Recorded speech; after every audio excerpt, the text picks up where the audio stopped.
with her student athletes, McKenna Mastora and Maggie Vick. Thank you all for being here. Thank you. And for those of you joining us on our ESPN Plus platforms, I'm JB Long. Still an hour to go on our opening day of WCC Basketball Media Day coverage. Okay, Coach Faulkner, in terms of setting the culture and the goals, the pillars of the program, where are we in the process and where would you like to see this go in year one? Oh, thank you so much. I would say just grateful to be here, first of all. Pepperdine is an amazing institution. During the interview process, I think just what set it apart was the people and the mission. And so, you know, that's who I am as a coach. I'm very culture driven. And so our culture, you know, is something that, you know, instilling is a process. I talked about it all day. You know, we are very process driven, obsessed with the process. And so that's every single day. I think I just talked about what do we eat for breakfast? You know, that's part of our culture. And so, you know, right now I think we're focused on the habits that make that up. Performance is not linear. It's over many, many days. And so at the end of the day, you'll hear them say it. You'll hear me say it. Compete, grow, serve. I think those pillars are our guiding forces that move this program forward. Do we hit them perfectly? No.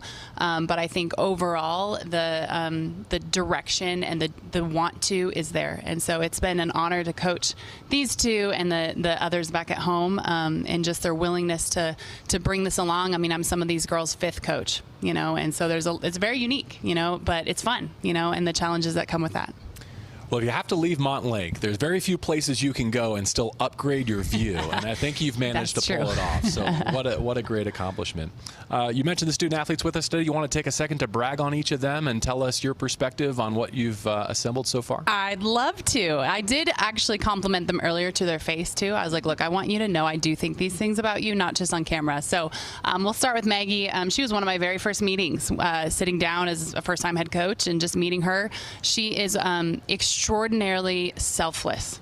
She just exudes joy for other people. She's the loudest person in our gym. She brings energy every single day. She has a professionalism and she wants to get it right, and she wants to do well in everything she does. I mean, you'll talk about it later, but she's a prolific student as well. And so very well-rounded, just embodies our culture 100%. Then there's McKenna. You know, McKenna was one of my first phone calls for our transfers, and I just lit up. I will never forget that ride. I was in middle of nowhere, Texas, on the phone with McKenna, begging her to come play because just the way she talked, she's a winner. She's super sharp. She's elite in her just every day, like we talked about, habits. I mean, this kid turns in paperwork 7 days early than it's due. And I mean, that's unique for this generation, right? And so I would say she is a privilege and honor to coach, and I'm so thrilled she chose Pepperdine. After 3 seasons at St. Mary's, for the Gales last season, averaging 7.4 points per game, what sold you on the prospect of coming to Pepperdine? I mean, I don't know if you guys have been to Malibu, but the location speaks for itself. But seriously, Coach Kading and talking to her and her vision for this program really sold me. I mean, her culture, we've talked about it all day today, but compete, grow, serve is one of our core foundations and what we talk about as a team in our day-to-day actions, whether it's on the court and off the court. And so it's just something that I really could get behind in this program. What about the chance to play with your sister? That is a great bonus. I don't know. Many siblings have different relationships, but no, we're thrilled to be playing together again. And it was really just everything fell in the right place. So I'm really excited to play with her again. Maggie, real talk. I see you nodding. What is that sibling relationship like to observe from outside? It is something that is really unique. It's so special to see their bond, and they really do push each other to be better every day. And they want to be better not only for each other and for themselves, but for the team. They are a pair of sisters that truly embodies culture and pushes all the rest of the team every day to like match what they're doing and match their work ethic. So they are a huge bonus to our team. I've spent time in Ames. I've spent time in Malibu. You connected the dots very well and translated it into the best college season you've had yet. As you look back on that transition, how did you make the most of what I know was a very tumultuous year with the basketball program?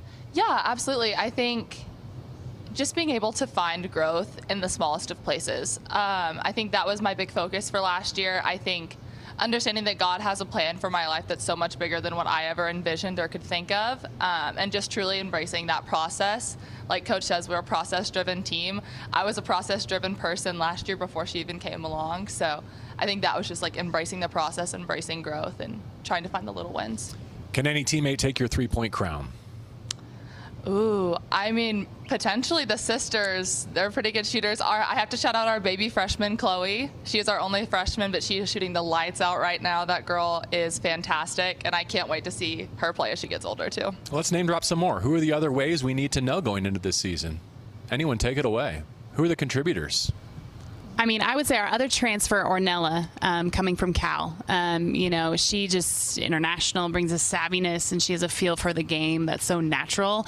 I think I told her the other day, she came up to my office. I was like, have I ever stopped you in anything you've done? She deviates, a little bit from things. But you want that. You want them to get creative when it's, harnessed right. And she has that feel for sure.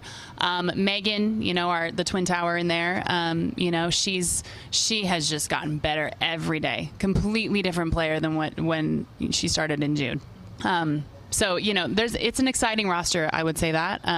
I think we have depth. I think, every day is a new day and a revolving door of players who want to come in and give what they can. It's fun to coach. I think you've given us a great sense of what you want your program to be about, right? Like what's written on the grease board in front of the room. But how about on the floor? What style will you play this year? And is that the long-term vision you see for the Waves, or is that just a step in the process this year? Yeah, it was fun coming in, especially as a first-time head coach, to see this roster. And, it was interesting because when I got hired, the school had ended. So we get out April 26th. So go Waves.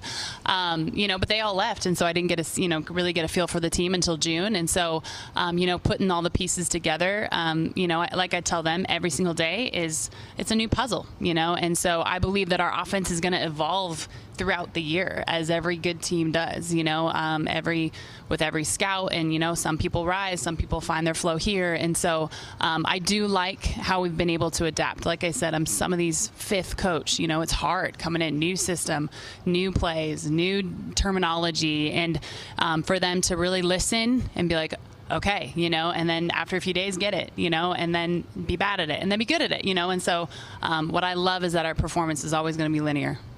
Who are some of the influences, as you are a first-time head coach, that you'll lean on or that you've already drawn from as you formulate your plan for this year and the rest of your career? Yeah, I mean, I've had the opportunity to work with an amazing coaching tree, I would say. One was here today, Scott Ruick, gave me my first shot when I was a young 25-year-old. And, I mean, what an incredible coach, person, leader, culture. We elite caliber of a program, and so learned a lot under him, and then got to go to Washington, which was different. It was a complete rebuild, culture rehaul, and work for Tina Langley, who has gone toe-to-toe with some of the best in the country, and I would say arguably one of the best people I've ever been around. And so, a little bit of that, a little bit of this, and then a little bit of me and a whiteboard late at night, waking up and thinking of things. And so I will shout out my staff. I think we have an incredible staff that I'm excited to go toe-to-toe with, and they bring all the blind spots that I have, along with their own little, creativity. And so I'm really excited about the foundation here. If you can overcome having someone from the Wayne Tinkle coaching tree on your staff, I'll be super impressed with your first-year results. In all seriousness, Jocelyn's amazing. We got to know her through our years of basketball. How did she find her way to Pepperdine with you? Oh, I begged. She, Joss and I actually grew up kind of together. We competed against each other. She was kind of Miss Montana, and I was kind of Miss Idaho in the basketball world. And so, actually we both got recruited to Montana, and we all thought she was coming too. She didn't come, but she went to Stanford. That's fine. So growing up against each other, we've known about each other. And then she obviously got started this last 3 years at Montana with her career, and is a star. I mean, she's a rising star and just the right person for this position. And so I was really excited to get her on board. But McKenna and Maggie understand Jocelyn's not even your favorite Tinkle, right? There's another family member that you enjoy having around more? Dubs. Dubs is the fan favorite these days. We call him our team mascot. Yeah. And who is Dubs? Dubs is Joss's golden doodle. He comes to every practice. He's so good. He's the best boy in the whole world. He always puts a smile on our face. So. Okay, so more inspiration than distraction? For sure. Yeah, for sure. They should learn from how well behaved he is. I mean, if our team was as behaved as Dubs, we'll be on the right track. I'm looking down the schedule, and I've got at least one date on November the 12th circled at UCLA, a chance to go to Pauley Pavilion. Any other games you might be looking forward to, but then also having something like that front-loaded on your schedule. How has it motivated you through your first off-season together as a group? Yeah, I would say, you know, for us, our focus is always what's next, you know. So tomorrow we have practice, and Friday we have a scrimmage, you know. And so I think we're really focused on the next big game is the next game, you know. And so yeah, our what I love about our schedule is that, you know, there's a lot of different types of teams, a lot of different challenges. It's exciting, of course, to go to Poly, such a historical place. Is it any different from showing up for practice? I hope not. You know, I think that we should be prepared in the same manner. You know, I tell the team, are we going to win every game? No idea.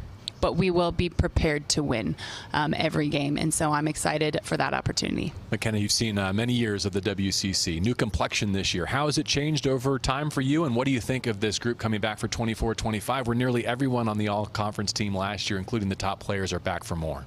Yeah, I mean, I guess one word to describe it is just it's really exciting to see the WCC grow and expand.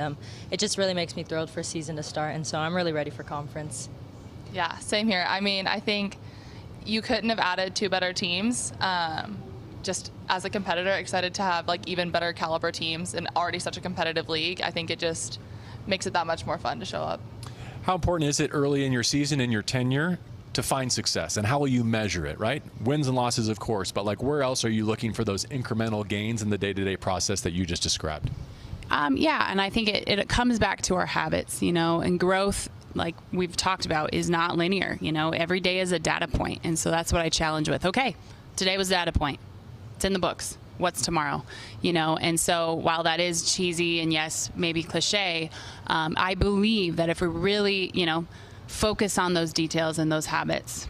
Ball screen is a ball screen, an offense is an offense. There's no magic formula for success. I think it's how you execute, and that comes down to your character. And I believe that we have character in the room. I've told them that many times, even on our cruddiest of days. You know, just the yucky days where you're like, nothing fell today, lots of turnovers. There's still character here. And so what we do with that the next day is what's important. And so I've said it, this is a culture where it is okay to make mistakes. It's also a culture where it is not okay to not learn from those mistakes.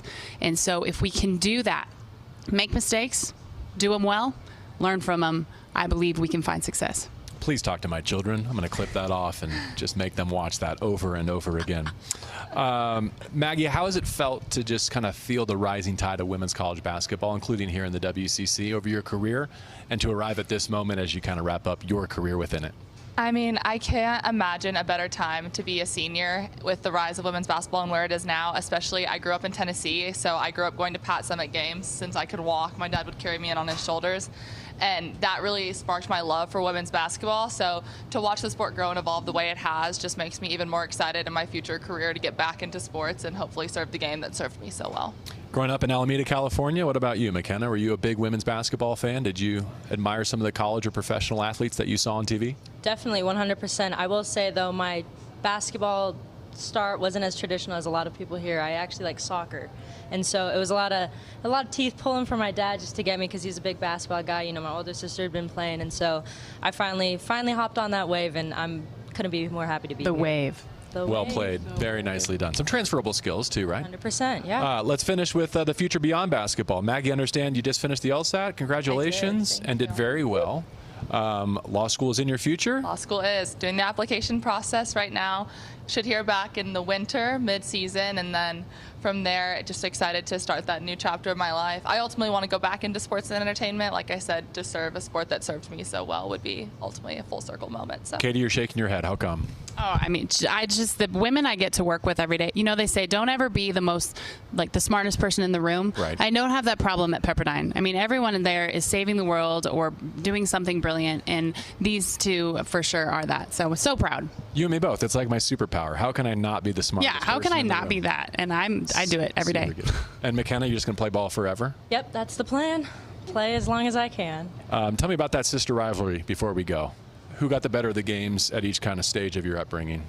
Ooh, I would say they're almost uncomparable. I feel like we I would say we complement each other more than our rivals. I mean, obviously, sibling rivalry and anything. Competitions, we're a competitive group. There's 4 of us, actually, so. Oh, okay. Yep, so it was always tough growing up, but I think in terms of basketball, I think it's just been amazing to learn from each other and kind of use each other's experiences and grow from that. So you and Malik would rather play 2-on-2 against some outside force than go head-to-head we'll one-on-one? take anyone. Yep, we'll take anyone on. Thank you all for your time. It's been a pleasure getting to know you and the Waves a little bit better. Congratulations on your first head coaching assignment, and Thank best you. wishes in 24-25. We'll see you back here in Las Vegas for the WCC tournament, okay? Thank you.